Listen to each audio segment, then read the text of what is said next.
institution because whichever one I do will be insulted, right? Our money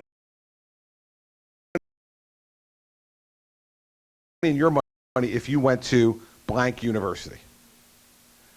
How do you think that conversation would go exactly, right? Right after the crying and the yelling and the slamming of doors and you're ruining my life and all the rest of this stuff that you would get from any teenager, right? You know what's going to happen. I'm going to go, all right, okay. You really love Notre Dame and you are getting a really good education. We'll figure it out. Okay, go ahead. Stop crying. It'll be okay. Right? I mean, parents can't, except in the most extreme circumstances, set that market force either. So here's how we would do the unbundling and the detailing. The way we get them to actually do it. If you're unwilling to do that, then you can't participate in federal loan programs or the federal grant programs. If you're going to take federal money, under this debt.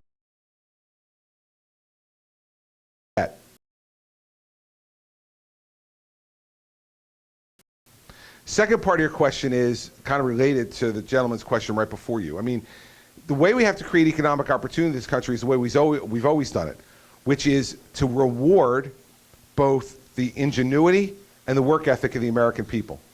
And the way to do that is to get government out of their way.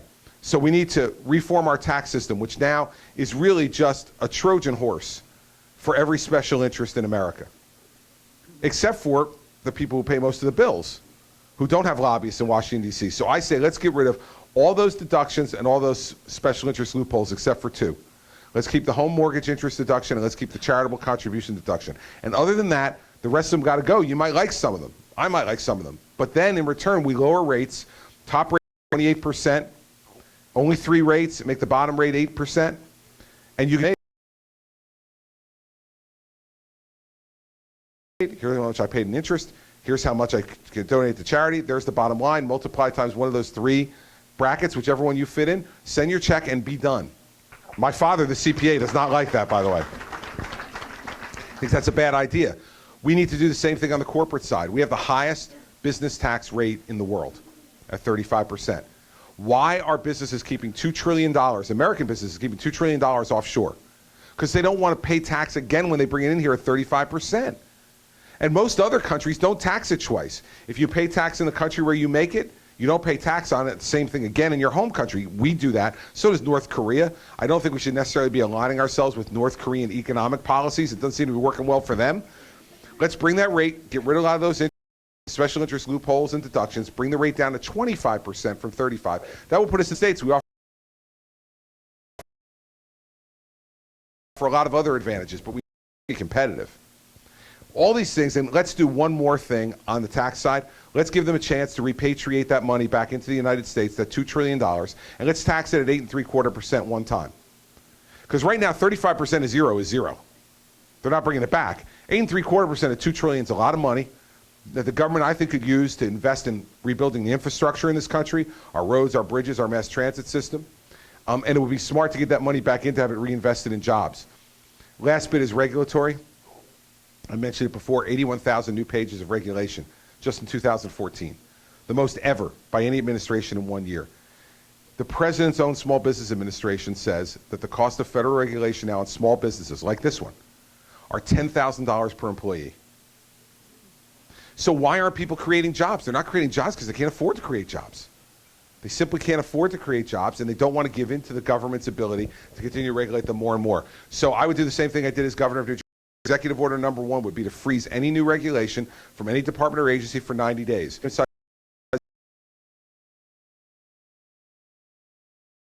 Wanted to come to public forums, not private, public forums so everybody could hear what they were talking about, and suggest to them ideas of regulations that needed to go that my predecessor had put in place. Within our first year, we got rid of 1/3 of the regulation my predecessor had put in place and lifted a lot of that burden off of New Jersey. And in the 8 years before I became governor, New Jersey created 0 net private sector jobs. 0 in 8 years. And in the 5 years since I've been governor, we've created 92,000 new private sector jobs by lowering taxes, by being able to make sure we let people make their own decisions. That's going to create more opportunity for folks like you as you get out of college, and a greater chance for you to get a career that not only you find personally rewarding, but that help you pay the bills. So that's the way I deal with the college debt situation and trying to create more opportunity. And thanks for raising both. Let me see. Yes, sir, in the back. Yellow shirt.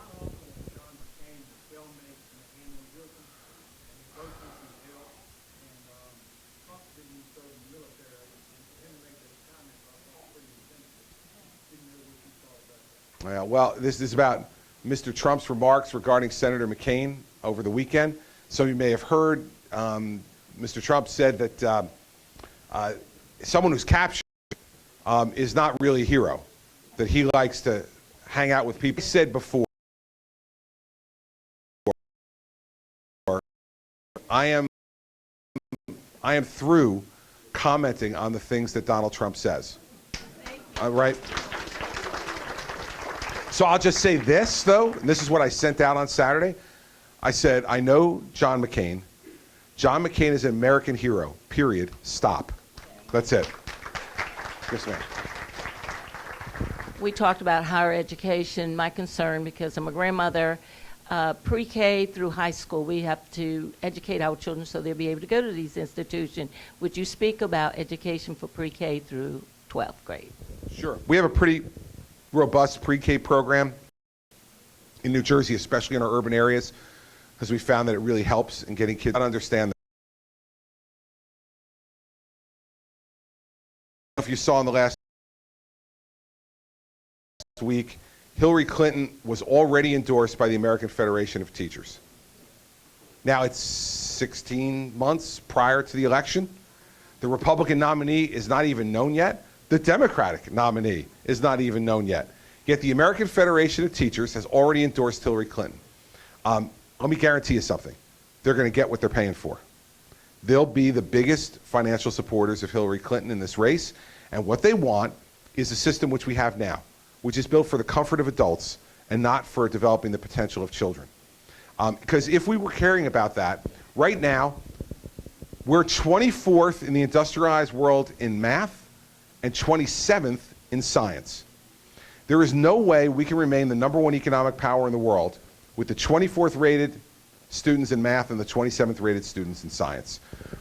And every other country is reacting to this new competitive force around the world. They're doing things like longer school day, longer school year. I mean, let's face it, I don't even think this happens in South Carolina any longer, which has a big agricultural area. You know, we set up the school system and the school calendar based on the agrarian calendar, right? People left to go and till the fields. I can tell you this, in most of the states in this country in 2015, when kids leave school in June, they're not going to till the fields.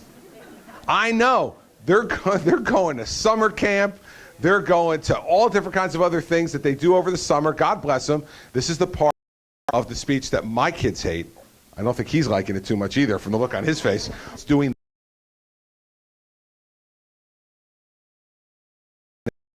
that. But why don't we have it? It makes sense, right? And charter schools, not restricted by union contracts, they do that. In my state, they have a longer school day and a longer school year, and they're showing, many of them are showing good results from it. Why don't we do it? Because if you had a gig where you only worked 8 months a year and got paid 12 months worth of salary, you wouldn't want to give it up either. And I don't believe that's what teachers want. That's what the union wants. And teachers deserve a union as good as they are. Results. The results are going like this. And we're somehow thinking that's going to change. It's only going to change if we change the way those results are being produced. So we need a longer school day. We need a longer school year. We need local-based standards that people are willing to aspire to and that both teachers and parents buy into. Not Common Core, not a national standard set down from Washington, but a local standard that's set by the people in your individual states. Parents are willing to buy into that together. There is a battle going on in this country for control of K-12 education. You've seen it happen in New York City, where Mayor Bloomberg and Mayor Giuliani for years fought hard against the teachers' unions, brought lots of reform, and now Mayor de Blasio is there and he's reversing all those reforms. And it is going to have an impact upon the advances they've made in New York City and every place else in the country. I'll tell you one last thing, just so you understand the power of these folks. In New Jersey, if you work in the public school system in any capacity, other than an administrator, you belong to the New Jersey Education Association. By statute, you have to pay the $31.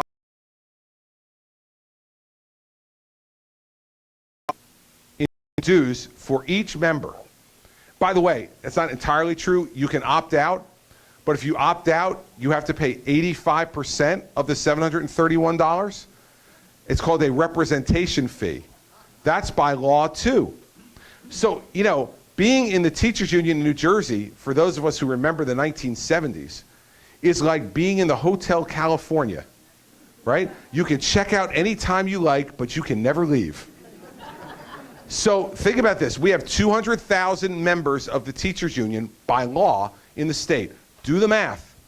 $731 a year, it's $140 million a year in dues to this organization, which pays nothing toward teacher salary, nothing toward teacher pension, and nothing towards teacher health care.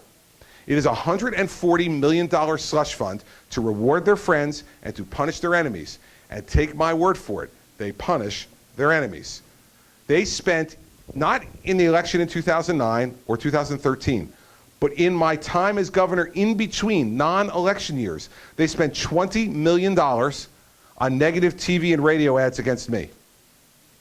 $20 million. This is what they do. So this is a fight. And if you're concerned about how our kids are going to be prepared to try to take their education, I'll give you one last statistic from New Jersey. That the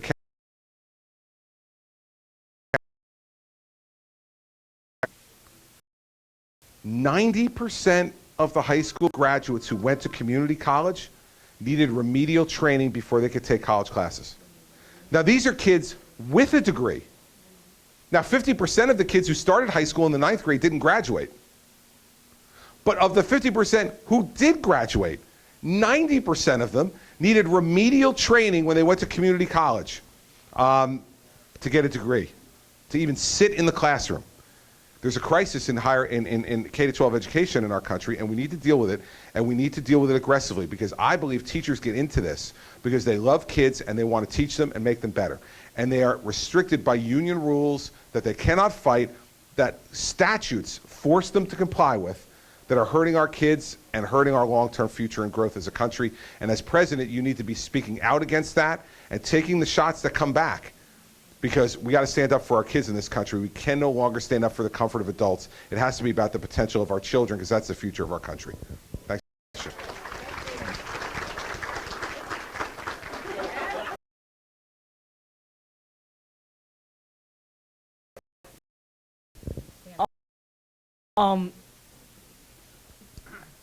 I was wondering, what is the Republican Party, including you, going to do against Hillary Clinton and her and all of the things that she's done wrong as Senator and Secretary of State?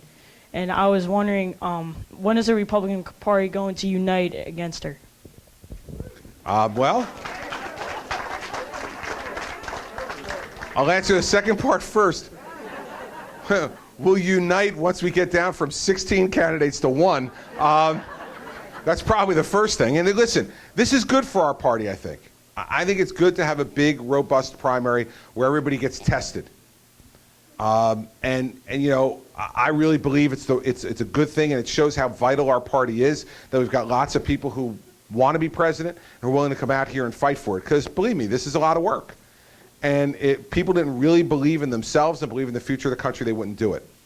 I think as far as running against Mrs. Clinton and talking about the things that she's done both as a senator and as Secretary of State, I think whoever the Republican nominee is going to be, and I think you're looking at him, but whoever the nominee is going to be,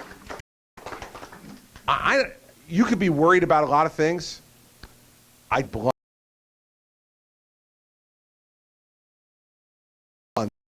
what I think of Mrs. Clinton's record and how bad I think it would be for the United States. There's probably a few people you have to worry about that with, and I'm one of them. So we'll be direct about it. Yes, sir.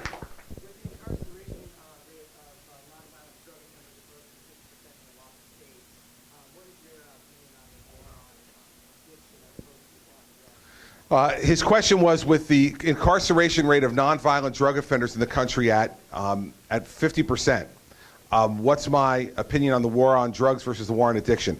This is what I gave a speech on Thursday, and it's something I've been working on for 6 years now as governor of New Jersey.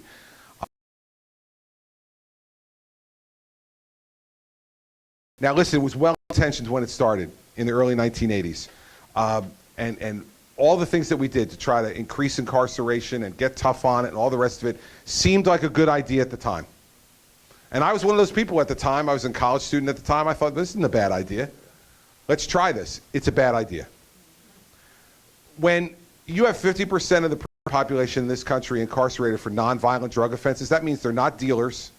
These is a disease.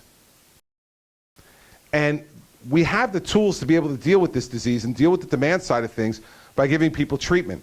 So let me tell you what we've done in New Jersey. In New Jersey, if you're a first-time nonviolent drug offender, you no longer go to prison. You mandatorily go to drug treatment, inpatient drug treatment.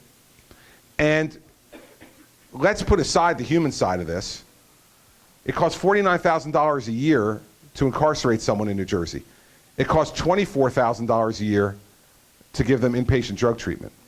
So even if you're cold-hearted about it, even if you don't care, financially it makes more sense to do it that way. But it's a bigger issue than that, in my mind. See, this can happen to anybody. And we've got to stop looking at this as a moral failing. I am sure there's not one person in this restaurant this morning who hasn't made a bad decision in their lives. Who doesn't look back on some of the things you decided to do at some point in your life and go, oh, well, yeah, that wasn't good. Now, for us, if it wasn't about drugs and it didn't lead to addiction, thank God. But if that bad decision was as a teenager, that you decided to try drugs, and because of your genetic makeup, because of your psychological makeup, you become an addict, rather than being able to walk away and say, well, that was okay, but I'm not doing it again. It becomes a whole failing that's related somehow to income or race or ethnicity or education level. Let me tell you, it's not. Every one of us should look at these folks and say, there, but for the grace of God go I. It can happen to any of our children, God forbid. We know this. And I talk about a personal story. I went to law school at Seton Hall, as was mentioned in the introduction. And for any of you who went to law school, I'm a recovering lawyer, but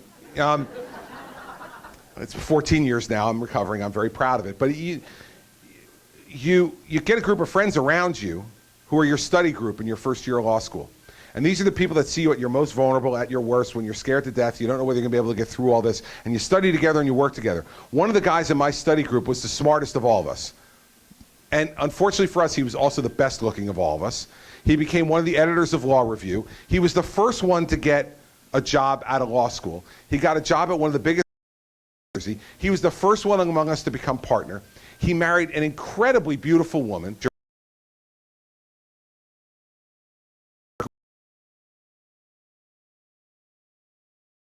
Great salary at this law firm. And on top of it, he was a good athlete. And he used to run a couple of dozen miles a week. And he hurt his back running in his early 40s. And so he went to the doctor because it wasn't resolving. And he said, I'm just in a lot of pain, I'm finding it hard to work. And he said, well, while we're working on the physical therapy, here's some Percocet, and this will help you with the pain and help you get through what you need to get through. Well, this friend of mine got into it. And after a couple of years, with none of us knowing about it, his wife finally called us and to go and see him. I've kicked him out of the house. He's living with his parents. You guys need to go and see him. So we went. And of course, he denied he had any problem, and this was his wife's problem and not his problem. But we eventually got him into treatment. And we tried. And he tried and failed and tried and failed. And after his wife divorced him, and he lost his job, and he lost his driver's license, and he spent through all of his savings, then he lost a place to live, and then he started spending his retirement money. And I never wanted. And it was that they found him in a motel room with an empty bottle of Percocet and an empty quart of vodka, and he was dead at 52 years old. Now listen, everybody, by every measure we define as success in this country, this guy had it. Ivy League undergrad, law school degree, editor of the Law Review, partner in a major law firm, beautiful house, beautiful wife, 3 beautiful children, great salary. Everyone will look at this guy and a great looking guy. All those things. Everyone will look at him and say, he's got everything. And drugs took it all. And 14 months ago, I was sitting in the pew at the church where he was baptized, watching his mother sob and his 3 daughters sob with him in a coffin. There, but for the grace of God, go I. I said, listen, we got to get smart about this in this country. Let's have drug courts in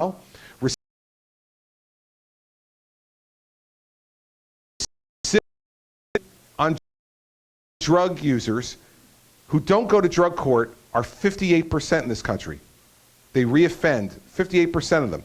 You know what the rate is for drug court graduates? 16%. We need to get smart about this. We want to worry about the war on drugs coming up from Mexico and Central America. Lower the demand. The demand is give people treatment and give them the tools they need. This is not being soft on crime. This is being smart. Since we put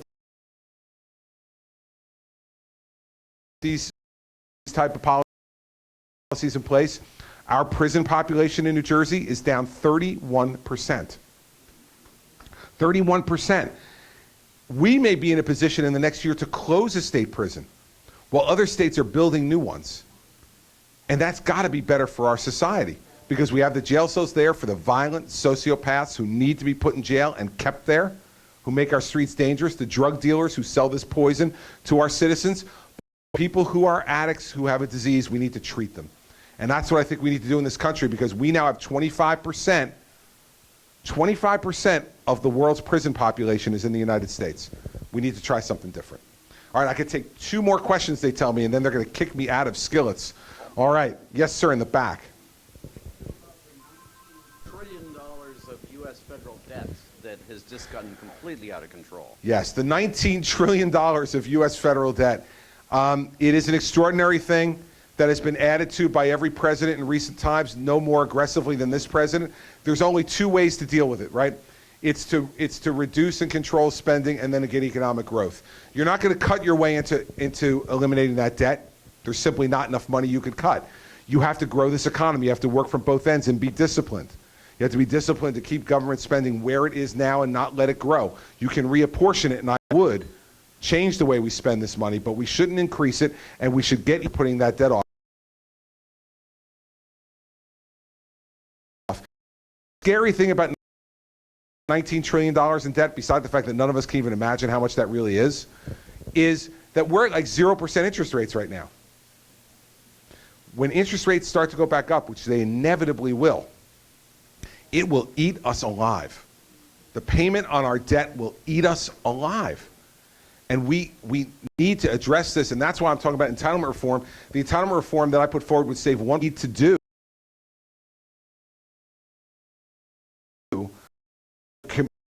make those programs solvent and to deal with that long-term debt issue.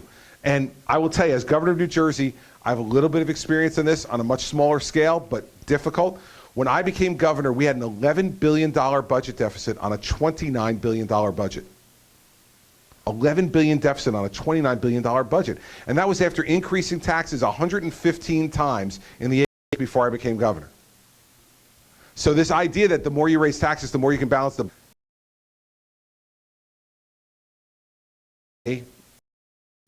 we spend $2.3 billion less in discretionary spending than we spent 8 years ago in New Jersey. Now, I mean, that's not on projected increase, that's nominal actual dollars, $2.3 billion less. We've cut or eliminated over 800 state programs that existed when I became governor, and we have 9,500 fewer state employees today than we had the day I became governor. That's the kind of discipline you need to impose upon the federal government to try to even begin to address that problem so that we don't make it worse for our kids, so that they have an ability to try to manage and live within it. We've seen what happened in Greece. We do not want to become Greece and become hostage to other nations around the world who own our debt. That's a really important part. All right, I'll take your question right here. Thank you. You were on the periphery of the governorship for many years before you actually became the governor of New Jersey. What is the lesson learned when the buck really stopped there and you moved into the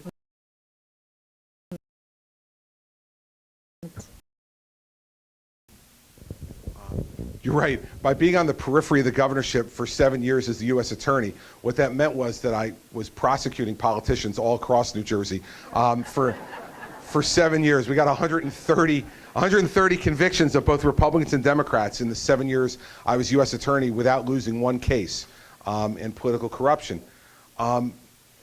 Here's what I learned, and I'll tell you the moment I learned it most acutely. It was almost 3 years into my governorship. It was October 29th, 2012, when Hurricane Sandy hit New Jersey. And on October 30th, 2012, I got up in the morning, went to the Emergency Operations Center, sat at a table with the key members of my cabinet and said, okay, report to me what's going on. 365,000 homes destroyed. We had power in only about 15% of the state. We had no operating water treatment or wastewater treatment plants. We had only about 51 operating gas stations in the entire state. Every major state highway, including the New Jersey Turnpike, had blockages that not allowed traffic to pass. In fact, on the New Jersey Turnpike, up near the Meadowlands, where some of you may have driven at times, those storage containers from the ships that are stacked, pile up, the water there went so high that it lifted those storage containers onto the and that none of the refineries were open or operational in order to be able to deliver fuel to any gas station if we could get the power going to do them. And then they stop talking and they look at you and they say, okay, now what are we going to do, Governor? Believe me, Harry Truman's statement about the buck stops here is just a phrase until you're the one sitting there and they're all staring at you. And what you learn as a leader at that point, at least what I learned, was you need to set priorities and make them very clear. And so I said, you got to return life to some sense of normalcy. And here are the 4 things we need for normal life. Clean water, and we need operating schools. So let's make those our first 4 priorities. Let's get power, clean water, gasoline, and operating schools as quickly as possible. Everything else has to go behind in the line. Now, for people who wanted me first to attack their homes, they weren't happy about that decision. But those are decisions you have to make. And what I learned over that period of time was that there's never any easy decision in a crisis, and there's never any 100% right decision. But you cannot be looking in your rearview mirror constantly. You have to make a decision and move on to the next one and keep making decisions. And then it can bring more information to you that may make you amend or change your plan. Like, for instance, in the beginning, I didn't ration gasoline. I didn't go to odd-even rationing. Well, about 4 days in, people were literally beating each other in gas lines in New Jersey, trying to get gasoline for their generators to keep their homes warm or for their cars. And so then I said, you know what? I think we need to go to odd-even rationing. We went to it, and everything calmed down. People felt a sense of calm. So I'm never saying that you don't revisit decisions, but it's only based on new information. You can't keep wringing your hands. And I don't think if you haven't been through something like that, that you can possibly consider that your spouse,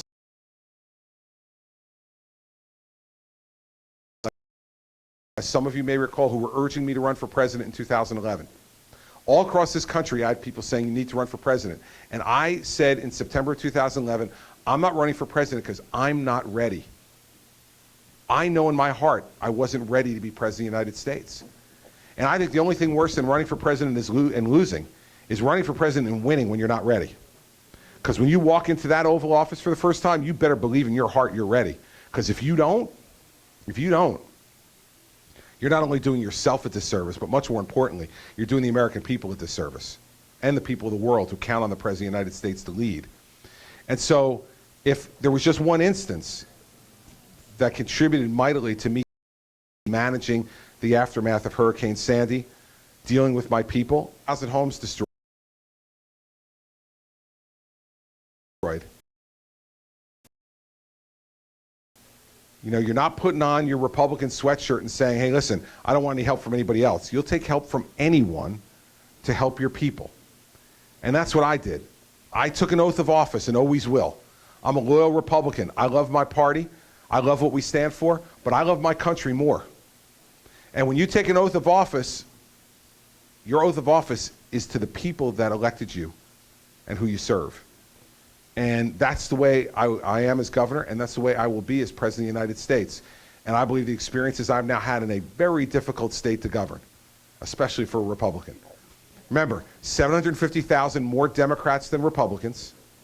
Before I got elected in 2009, we hadn't elected a Republican to anything statewide in 12 years, and we have not elected a Republican to the U.S. Senate in 42 years. It's the longest streak of any state in America not to elect a Republican. So this is not a place where you wake up as a Republican every morning and go, oh, happy day. Right? But what it forces you to do, and this is what I would bring to Washington too, is you got to work with Democrats. You have to.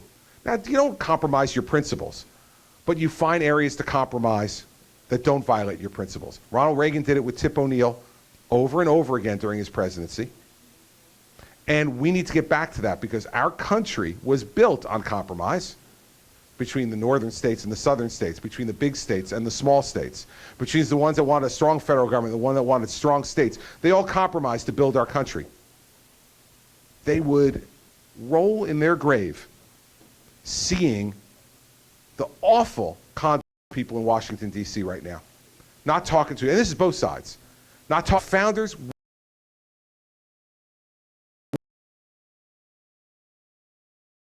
Just go wild. They'd say, you got elected to govern, govern. And that's what I learned in New Jersey, and that's the kind of lessons that I would bring to the presidency. Thanks. All right. So let me just end quickly with two things. The first is to say thank you to all of you for coming this morning. This is a turnout beyond my wildest. So thank you for all coming this morning. I appreciate you taking the time to listen and to ask really good questions. And I want to end with just one thing. All the different stuff we talked about today, and please go to the website, look at all the detail we put out there. It's different than anybody else running.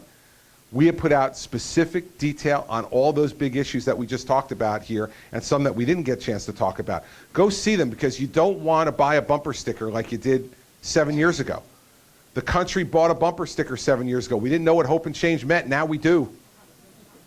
Didn't mean what a lot of people thought it meant who voted for Barack Obama. So don't do that this time. Make we candidates be specific about what direction we'll take the country and exactly how we'll do it. But despite all that specificity, I can anticipate. I never anticipated Hurricane Sandy. Nothing like that in my life. I couldn't have prepared for it. It's not in the new governor's manual. You gotta be prepared for anything. And our next president's got to be prepared for anything. So how do you make the decision then amongst 16 people who to vote for in the Republican primary? I think it's not just the list of proposals we put forward and the level of detail that's important, but you also need to know who the person is. So let me end by telling you who I am. We all, whether we like it or not some days, are a product of our parents. We are. You know, most particularly, we're a product of our parents. I am the product of an Irish father and a Sicilian mother. Yes, for those of you who are chuckling, you know exactly what I mean. It would be disrespectful for me to say that my mother was argumentative. But it would be probably accurate to say that she just never found an argument that she didn't think was worth having. And that's the way she ran our house. I tease my father now, who's 82 years old. I said, Dad, in the automobile of life, you were merely a passenger. Mom was the driver. She ran the house. She set the rules were this: no suffering in silence. You got a problem? You. Of any of us, whenever she had any grievance, it was aired, and aired rather loudly and directly, and to the point where when we became teenagers and we could actually talk back a little bit, we'd go, Mom, enough, we get it, we hear you. She's like, no, you're going to hear it now, Christopher. I got to get it off my chest. There will be no deathbed confessions in this family right now. And that's the way she raised us. She raised us that you thought, and you needed to listen to what they thought and felt too. So I said, my dad's now 82 years old. He's retired in New Jersey. He's a great guy. I am sure he's watching. We live stream this stuff. I'm sure he's watching it. I will get out, and my phone's already buzzing, which I'm sure are critiques from my dad on what he might have done a little bit differently and how he thought about the morning went and all the rest of that. And it's great, and it's a gift to have him, because we lost my mom 11 years ago. And I miss her every day. But it happened real quick, and for any of you who've gone through this, you'll be able to relate to it. And my mother was a lifetime smoker. And on Valentine's Day in 2004, she was diagnosed with lung cancer. And it progressed quickly. And so by the end of April, I was U.S. Attorney at the time. I was in San Diego at the U.S. Attorney's turn for the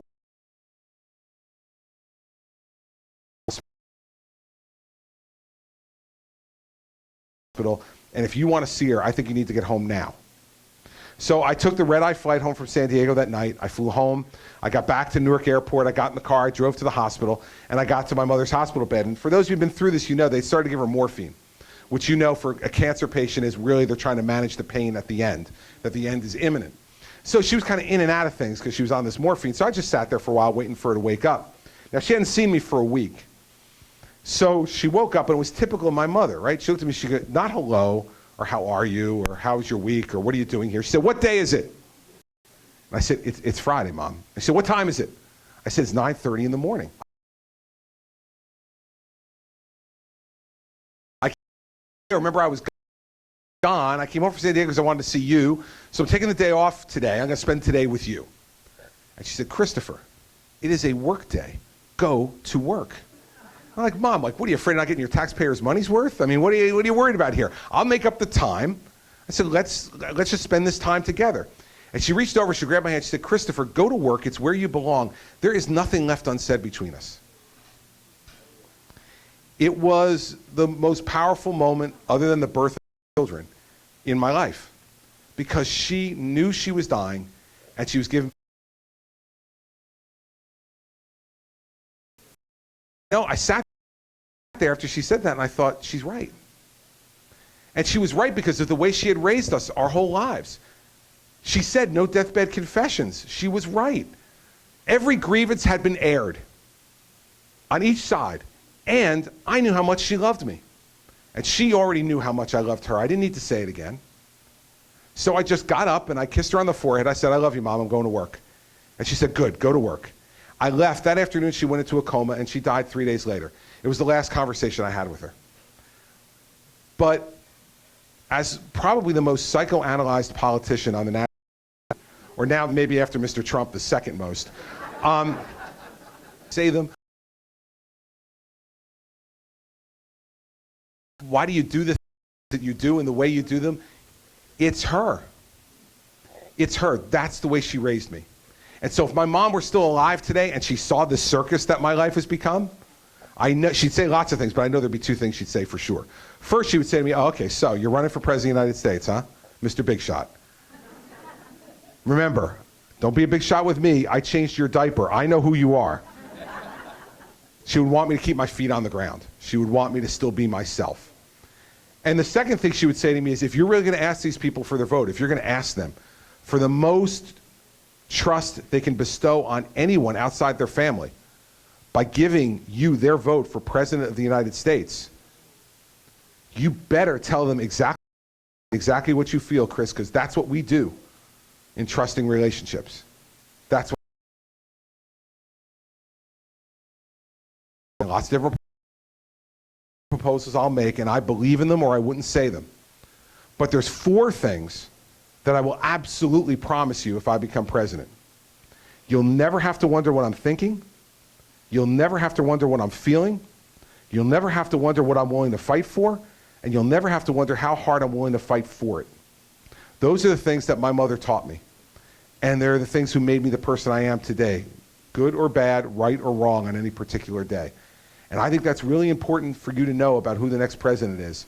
Because if you don't know those 4 things, Everything else we talk about is background music, everybody. It's what really matters. So thanks for coming today. I appreciate it very much.